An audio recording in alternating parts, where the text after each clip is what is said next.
Shema, Yasha'ala, Yahweh, Alahayanawa, Yahweh, Chad. Shema, Yasha'ala, Yahweh, Alahayanawa, Yahweh, Chad. Shema, Yasha'ala, Yahweh, Alahayanawa, Yahweh, Chad. Hear, O Israel, Yahweh our power, Yahweh is one. And that's why we praise him. We give glory to Yahweh Bashim Yoshai, man, for another beautiful day. Most High's opening up the heavens and the earth, right? Because we're getting back to that time. We're getting back to who we are as a people. And more I be looking at these people, the more lost they be looking. As one of the brothers, they said, every time you put out a video, you preach the word, it's more of this kingdom is on its way down. And it happens spiritually, but yeah, we see it in the physical too. It plays out in the physical, but it's spiritual. And we can't underestimate the power of the Most High, man. The power of the Most High's prophecies, everything coming to pass. So the Wadayah Bashim Yoshai for that. These people looking more and more lost every time, you know. I'll be moving around anyway. I'll be moving around, doing my thing, and making observations. So yeah, man. Let me hit a precept. Another beautiful day, and it's beautiful whether it be sunny or not, because we're getting closer every day. We're getting closer and closer to the end of this wicked kingdom.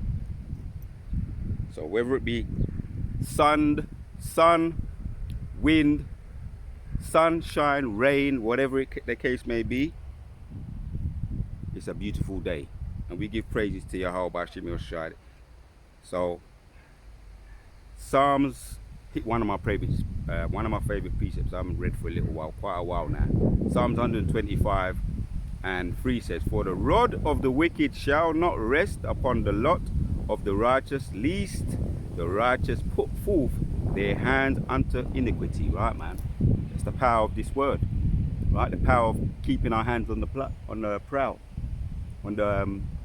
keeping our hands on the prow. I don't think I said that right. Keeping our hands to the prow. Hold on a minute. Getting tongue-tied here. Wait. Let me find something out here. That happens sometimes. Let me find something out. Keeping our hands to the what? To the... Hold on. Oh, that's funny, man. That's funny. But let me see if I get over this mental block.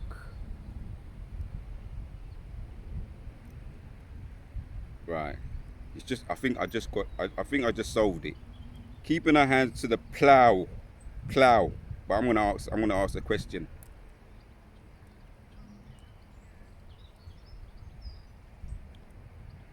Keeping our hands to the plow, meaning.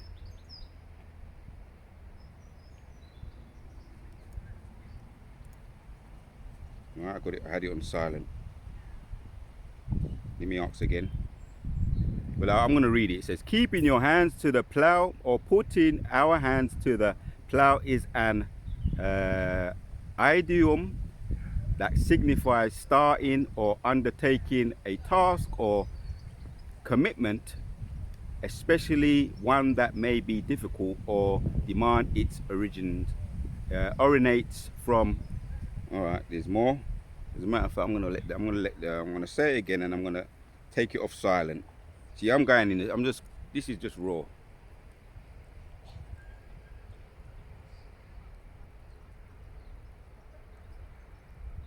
right, I got it. I had it on that as well. I had it on silent, and I had it on Bluetooth as well. So I'm going to ask the question again.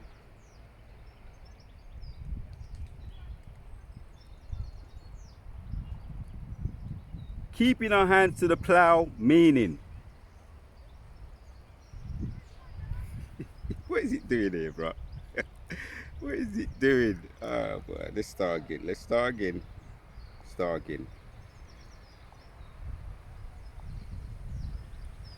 Keeping your hands to the plow, meaning.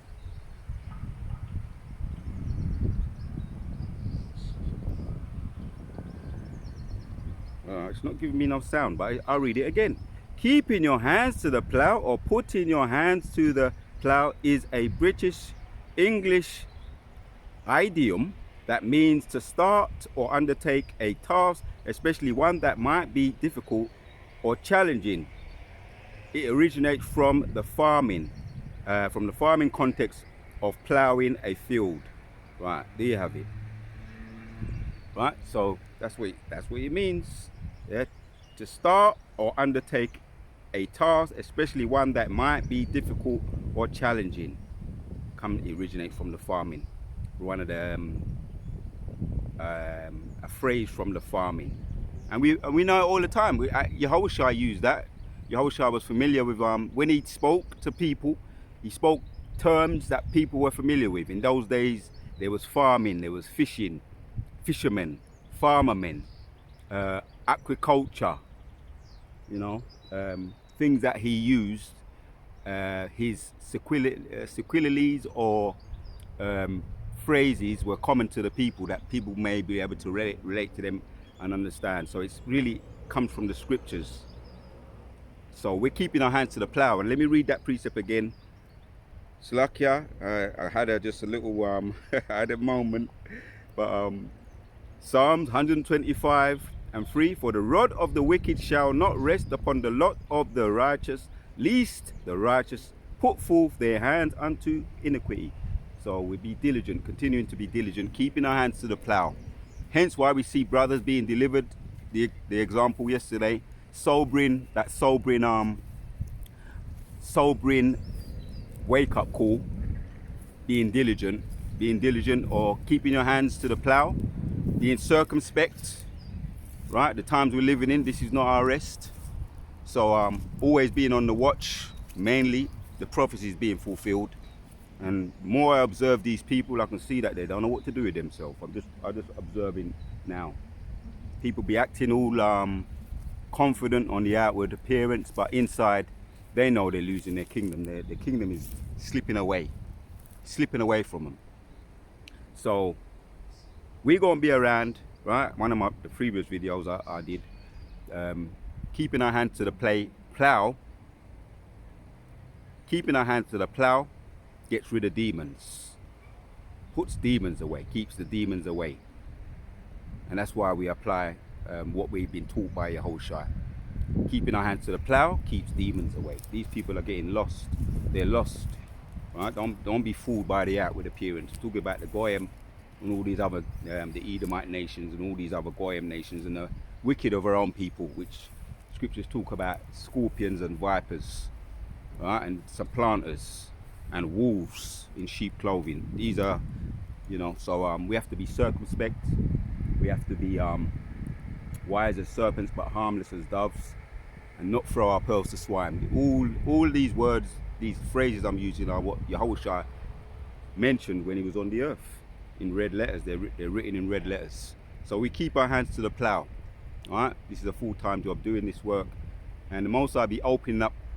He'd be opening up us more to the Spirit and to the prophecies and to the things that we can see as watchmen, that we're getting closer to the end.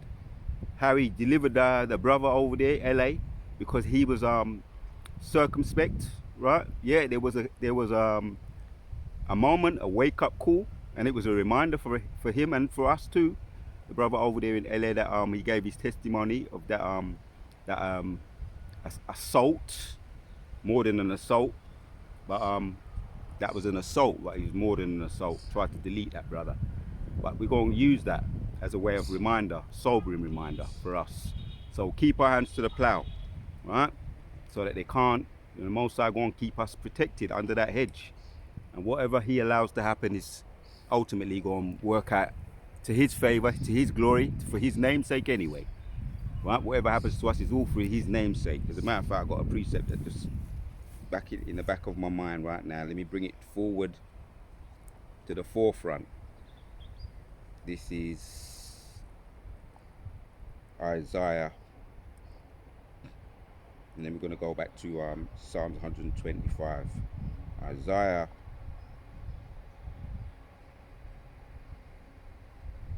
48:7. Yeah, while I'm doing this, it's just in the back of my mind. I know that these people they're losing their minds. I know that, but the whole world was made for our sakes. 48 and 9 says, Isaiah 48 and 9. For my name's sake will I defend my anger. Differ mine anger, and for my praise will I refrain. For thee that I cut thee not off. It's all for the Most High's name, man. It's all about his name. Whatever happens, whether it be seemingly bad and good, it's all for the name of Yahweh Shemeshai. His name's going to be glorified and magnified throughout the whole of the earth. So I'm going to go back to where I was. His name's going to be magnified ultimately and glorified throughout the whole of the earth. And yesterday I was doing my video, and because of the weather, because of the walk that I had to wait under the rain, torrential rain. It was almost like when I done my video, the battery was so low, I had to kind of like push out the presets before the battery ran out on my phone. But I'm going to take my time nice and easy and go and breathe and let the breeze blow and let the spirit flow. Let me go back underneath that tree there. So Psalms 125 and 3 again. For the rod of the wicked shall not rest upon the lot of the righteous, lest the righteous put forth their hands unto the iniquity, right?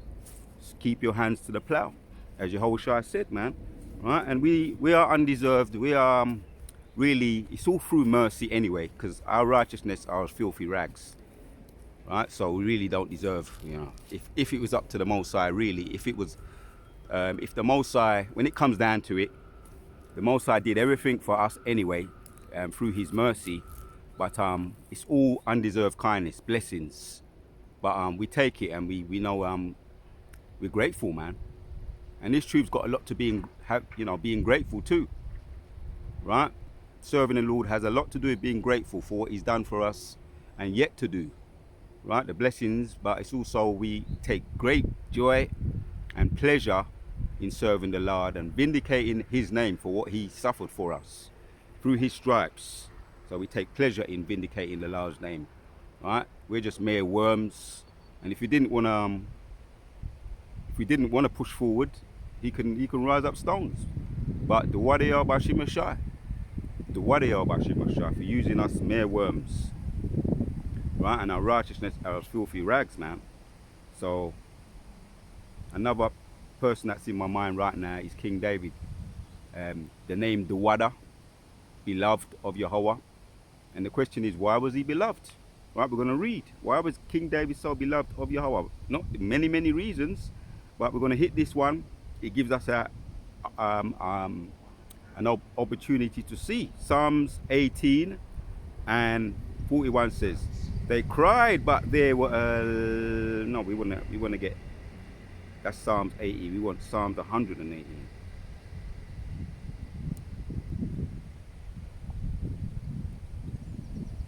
Right, here we go. Let's get into that a little bit of that shade. Psalms 118 and 5 says, I called upon the Lord in my distress. The Lord answered me and set me in a large place. Right, man. See, the Most High was about King David, a man after the Most High's own heart, was beloved of Yahweh, and he always called upon the Lord. He would always ask. Ultimately, when the war with the Edomites and all the other Goyim nations, he always asked before he should go up. Should he go up? Should he go up and deal with them, or should he not? Whatever the answer was, he would comply. So it's that humility that he had, man, and also that zeal when necessary, right? We know all the examples; they're in the scriptures for our comfort and reminders. So he called upon the Lord in his distress. Right? Lord, in distress, the Lord answered me and set me in a large place. The Lord is on my side. I will not fear. What can man do to me? Right, man? That's right. Right? If the Most High is for you, who can be against you, right? You serve the Lord, keep your hand to the plow. What can man do to you?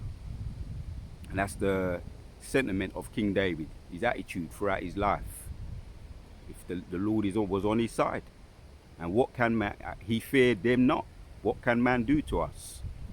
Right? You're sincere in your work, your service, keeping your hands to the plow, serving him sincerely, keeps away demons. Right? The Lord taketh my part with them. Right? That help me. Right? Let me read that again. The Lord taketh my part with them that help me. Therefore shall I see my desire upon them that hate me. Right? That's it, man. Yeah. I use that example again. The attack, the assault on the brother over there in LA. He's gonna see the desire of that person. That he's gonna see the results of that. The perpetrator of that crime, that assault or attempted deletion. He's gonna see the outcome for that. Right? Right now he's in the books, the Most High's book, the angels. He's marked for the deletion. However, it's gonna come about. He's marked for destruction. Right? The angels have got him on the radar whenever it's gonna be.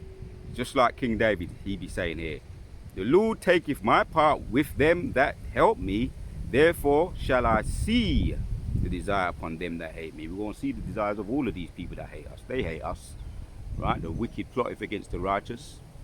They're always looking for opportunities, right? The wicked plotteth against the righteous. I went into that yesterday, seeking an opportunity to do harm, right? They be watching us, but the Most High be watching them, and the angels. We see the chariots. They see the chariots. We see the chariots. They see the chariots. And that's why they're on high alert, right? They're on the timer, the ticking timer, right? For these people, like I was saying yesterday as well, these people are just missile food. They love death, so what they love is going to come upon them. They love death. The way they live their lives, it shows that they love death. But Yahshua Allah loves life, so the desire is going to come upon them that hate me, said King David. The desire of, he's going to beat them into dust. Ultimately, they're going to end up being beaten into dust. Right? And if I can find that one, I'm going to end it. Once again, Psalms. Now, this is Psalms 18 and 42. It says, yeah, I'll read 41.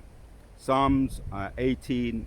First, I'm going to read it in the NLT, then I'm going to read it in the KJV, then I'm going to read it in the NLT. It says, they cried, but there was none to save them, even unto the Lord, but he answered them not. Right? That's going to come. They're going to be crying, begging. He's not their God. They're heathens, and the God that they be serving, their God is deaf. Their God is dead. Eyes they see, eyes that see not, ears that hear not, a mouth that can't talk. Psalms 15 or Psalms 115. And all those that worship that God will become just like them, deaf, dumb, and blind, and then deleted. 42. Then did I beat them small as the dust before the wind. I did cast them out as the dirt in the streets. Right? They're going to be beaten into dust ultimately. Right? So we keep our hands to the plow, man. Keep our hands to the plow, and we stand still. That's another one of my favorite precepts. Right? As Egypt, when we came out of Egypt, Moses instructed us to do that. Right? And some who obeyed were protected. Ultimately, most of them were destroyed in the wilderness. But out of Egypt, we saw what happened to Pharaoh and his host of armies. All deleted. Nothing left. So the word of Yahweh B'Shem Yoshai, Kala Yahweh B'Shem Yoshai B'Shem Rakah Kwadash. One more, and then we're going to end it off. Isaiah 29. The word of Yahweh B'Shem Yoshai. Isaiah 29. This helps the point as well. And 5 says, moreover, the multitude of thy strangers shall be like small dust, and the multitude of the terrible one shall be as chaff that passeth away. It shall be at an instant, suddenly. Right, there you go, man. There you go. It won't be as chaff. Now, let me read the same one in the NLT. chaff and dust, and it's going to come instantly, just like when you see those flash floods taking place over there, right? Over there in our land as well. They're getting messed up over there because they're in a place where it don't belong to them, right? Those big-nosed people with the small hats. I'm going to read it in the NLT. But suddenly your ruthless enemies will be crushed like the finest dust. The finest of dust, right, man? You see, once again, that example yesterday, we're going to see what's going to become of that perpetrator that attacked my brother. We're going to see what's going to become of him. Most are going to make a very beautiful example of that guy. I know any that want to come against this truth, right? The scoffers and the Christians. We saw what happened with over there in California, Elder Manasseh Akbar, and we can see the hatred in that scoffers, so-called Christians perpetrating as a Christian, but it was just a hater, a scoffer. So we know they hate us. Going back to that precept that I made a point yesterday. The wicked, they be watching the righteous, seeking an opportunity to slay him. So that perpetrator and all those that try to do harm or stir up controversy and hatred, like over there in is either North or South Carolina. I think it's South Carolina, with Elder Manasseh Akbar, with that scoffer that came up. We're trying to stir up the controversy and hatred, and you can see the people that came around, the Edomite, old men and old women, and the young guy that looked like Edomites. They could have been Jakes, trying to take part and trying to see the fall of the enemy, trying to stir up hatred and strife. We saw the hate in their faces, the hate in their eyes. So the Most are going to make an example of all these scoffers, the ones that come against us either directly, physically, or indirectly, verbally, with scoffing and hatred, right? On the comment board or wherever it may be, coming up to the camps, we're going to see this is going to be their outcome. Isaiah 29 and 5, once again in the NLT. But suddenly your ruthless enemies will be crushed like the finest dust. Your many attackers will be driven away like chaff before the wind, suddenly, in an instant. That's what's going to happen, in an instant. And for those that were once a part of this truth and they've gone away, fell away, kicked out, and now they're trying to find ways to get back in, or to find some kind of ground to scoff by open rebuke, you're on the Mossad radar too. You can be in denial all you want. You don't scoff against the touch not mine anointed and do my prophets no harm. So all our enemies are going to be on the radar. They're on the radar now, but they're going to be chaff, right? Or beaten into the finest dust, as it says here, right? That's the ultimate results for them. And if there's any repentance for any of them, that's the Most High's. That's up to the Most High. So let's end with this one. This is Sirach 51. If there's any repentance for any of them, because we had some that started out scoffing. I remember Elder Manasseh Akbar did say that, started out a little bit rough around the edges, and the Most High smoothing some of them around, and they're coming around some of them. But things have to play out the way the Most High's movie is supposed to play out, and that's what's going to happen. So let's hit this one, then we're going to end it. Sirach 51 and 2 says, For thou art my defender and helper, and hast preserved my body from destruction and from the snares of the slanderers. Right, man, I just have to slow that one down and think about that one. That's true. And there's so many things I could, talk about. Future videos, future testimonies that I can, at the right time, bring them out of how the Most High has protected us and defended us from our enemies. In this truth and leading up to, which if we wasn't in this truth and we're those men, a lot of things that happened led us to this truth. So there was the Most High we was on the Most High's radar. You understand? Just same way our Moses was. If we're those men coming back, same way how the Most High, before he woken up, he knew of the Most High, he knew of Yahweh, but he didn't know him till Yahweh revealed himself to him via the burning bush. Was just was just used as a vessel, the burning bush. So that was when he knew, he got to know him, got to know Yahweh Yahushua. And then he became a powerful tool, vessel that was used by Yahweh Yahushua, Moses. So the same way we didn't know the Most High, we knew of him until we woke up to this truth. Now we know him and we're getting to know him. And he's opening up, like I say, he's going down and give us the full download, right? We're just getting the tip of the iceberg right now. He's going to give us the full download to his beautiful creation, because the whole world was made for our sakes. So let's get back to this and we're going to end it off. Sirach 51:2, for thou art my defender and helper, and hast preserved my body from destruction and from the snares of the slanderer, right? The scoffers, the haters, the ones that want to do harm, and they meditate it, right? But they cannot put their hands to us unless we put our hands to iniquity. The Most High's got us protected. Keep your hands to the plow, right?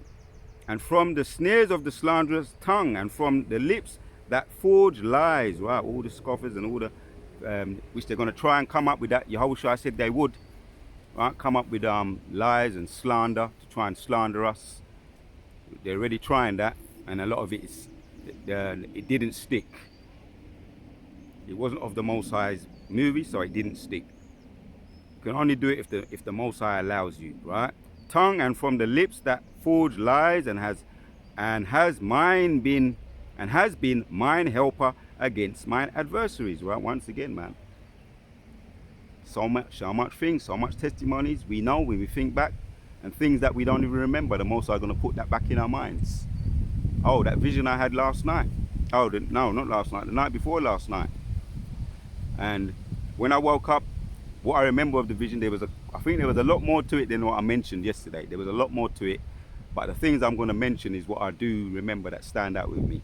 There was a very unpopular person, and he was being pursued, and me and that person met up, and I called him, or she, or what it was, kind of, if the Most I wanted to come out, go and come out.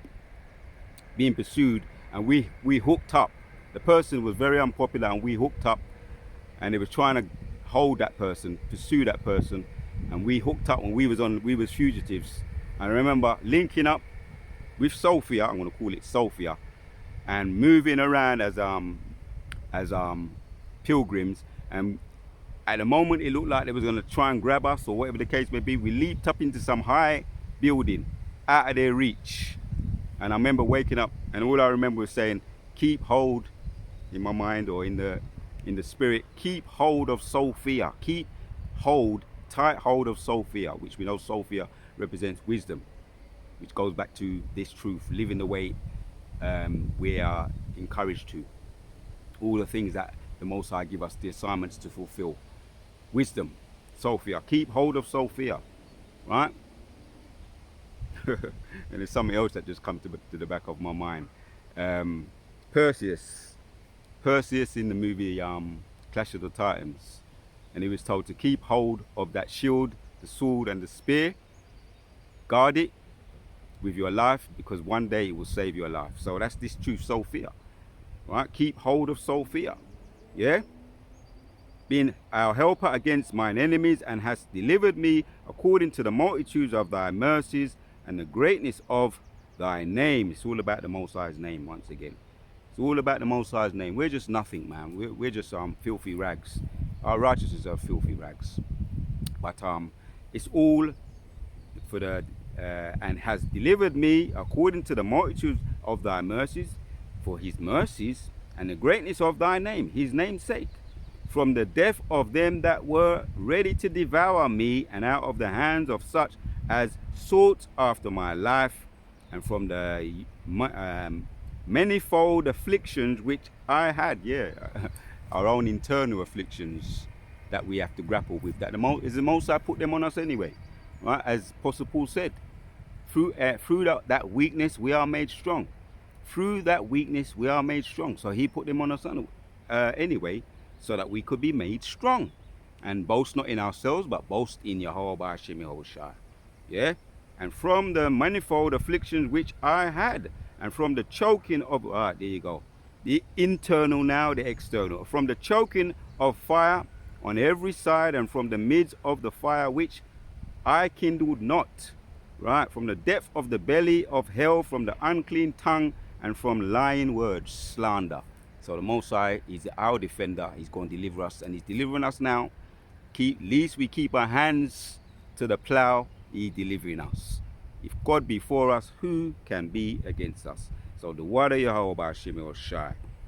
Kala Yahweh Ba'ashem Yahushai. Once again, Sirach 51 and 3. And this precept was brought out by a brother, man. So I want to give credit where it's due. Right? Abaratahs are to all the elders and our apostles, giving double honors. Right? And once again, Sirach 51 and 3 says, and has delivered me according to the multitudes of thy mercies and the greatness of thy name, and from the teeth of them that were ready to devour me, and out of the hands of such that sought my life, and from the manifold afflictions which I had. Right? Talks about the internal and the external things, how he delivered us from them. Up to 2 again. For thou art my defender and helper, and hast preserved my body from destruction and from the snares of the slanderers. Right. That's why that brother was delivered, man. That was part of the story, how it's supposed to have played out. So that we look to that as a sobering reminder, right? Because these people really, they're just missile food. And they're just pawns in this movie. So that's what I'm going to title this video. These people are just pawns and missile food for their missiles when they come. They're pawns on this chessboard that the Most High be playing. Because it is chess and it's not checkers. Right? Slanderous tongue, and from the lips that forge lies, and has been my helper against them, mine adversaries. Right? So the Most High is our defender, and he's the one that be delivering us. We don't take credit, and because the glory is all of Yahweh Ba'ashem Yahushai. How he delivered King David, how he delivered Moses, how he delivered Samson, how he delivered Daniel, how he delivered the three faithful men, Ananias, Nazarias, and Mishael, Shadrach, Meshach, and Abednego in the English and in the Hebrew. How he delivered them, same way. Psalms 125 and 3, same way he's going to deliver us. Abaratahs to end it off. Right? Psalms 125 and 3, for the rod of the wicked shall not rest upon the lot of the righteous, lest the righteous put forth their hands unto iniquity. Same way how he delivered those faithful ones that I mentioned, same way I go and deliver us. Keeping our hands to the plow drives away demons, keeps away demons. The word of Yahweh Ba'ashem Yahushai, Kala Yahweh Ba'ashem Yahushai Ba'ashem Rakah Kodash. So I'll land back in off that video I did yesterday. That sobering reminder, right, to keep circumspect. Because these people, ultimately, they're just missile food.